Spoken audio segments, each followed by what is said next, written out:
நான் ஒரு BSc maths graduate. நான் வந்து கிராஜுவேட் முடிச்சதுக்கப்புறம் கவர்மெண்ட் எக்ஸாம் ப்ரிப்பேர் பண்ணணும்னு இன்ட்ரெஸ்டடாக இருந்தேன். ஆனால் எனக்கு அதுக்கான கைடன்ஸ் கிடைக்கல. அப்போ நான் வந்து ஆன்லைனில் ரிவ்யூ பார்க்குற வயசும் அப்புறம் என்னோடய ஃப்ரெண்டு வந்து விஸ்டா அகாடமி சஜஸ்ட் பண்ணாங்க. நான் அங்கே ஜாயின் பண்ணக்கப்புறம் எனக்கு வந்து ஒரு கைடன்ஸ் கிடச்சிது. என்னோடய ஸ்ட்ரென்த்தை பேஸ் பண்ணி அவங்க வந்து பேங்கிங் எக்ஸாம் ப்ரிப்பேர் பண்ணுங்க அப்படின்னு ஒரு ஐடியா கொடுத்தாங்க. ஸோ அதனால் நான் பேங்கிங் ப்ரிப்பேர் பண்ண ஆரம்பித்தேன். அந்த வீக் ஃபுல்லாக எனக்கு எல்லா டாபிக்ஸும் எடுத்தாங்க. நானும் ப்ரிப்பேர் பண்ணேன். கொஞ்சம் கஷ்டமாக இருக்க டாபிக்ஸ் வந்து திருப்பி ரிப்பீட்டடாக கிளாஸஸ் எடுத்தாங்க. எனக்கு வீக்கெண்டில் டெஸ்ட் எழுதினேன். ஒவ்வொரு டாபிக் வைஸாக டெஸ்ட் எழுதி எல்லா டாப்பிக்கையும் ஸ்ட்ராங் பண்ணேன். அப்புறம் ப்ராக்டிஸ் நிறையா கொடுத்தாங்க. இப்போ இன்கேஸ் எனக்கு ஒரு டாபிக் மறந்துச்சுன்னா கூட நான் மறுபடியும் போய் ஃப்ரீ கிளாஸ் அட்டன் பண்ணிக்கலாம்.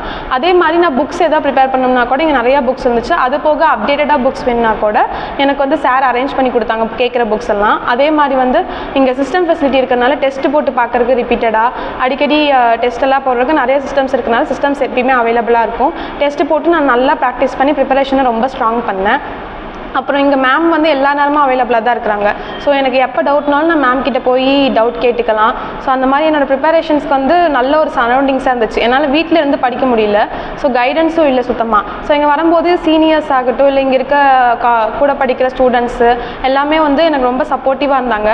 ஒரு நல்ல காம்படிட்டிவ் ஸ்பிரிட்டோடு எல்லாருமே நல்லா படித்தோம். இப்போ நான் IBPS clerk, RRB, PO clerk இது எல்லாமே வந்து ப்ரிலிம்ஸ் கிளியர் பண்ணிவிட்டு மெயின்ஸ்க்கு அப்பியர் ஆகியிருக்கேன்.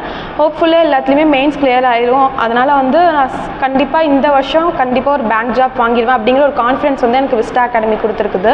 அது மட்டும் இல்லாமல் இப்போது வர எக்ஸாம்ஸ்க்கு எல்லாமே பார்த்தீங்கன்னா இன்னுமே ஸ்ட்ராங்காகவே நல்லா ப்ரிப்பேர் பண்ணிகிட்டு இருக்கிறேன். இன்னும் வந்து எப்படியும் இந்த கோலை வந்து அச்சீவ் பண்ணியே ஆகணும் அப்படிங்கிற ஒரு கான்ஃபிடன்ஸ் இப்போ எனக்குள்ளே வந்துடுச்சு. ஸோ எனக்கு ஹெல்ப் பண்ண சாருக்கு இல்லை ஸ்டாஃப்ஸ்க்கு ஸ்டூடெண்ட்ஸ் எல்லாருக்குமே ரொம்ப தேங்க்ஸ் ஃபார் விஸ்டா அகாடமி.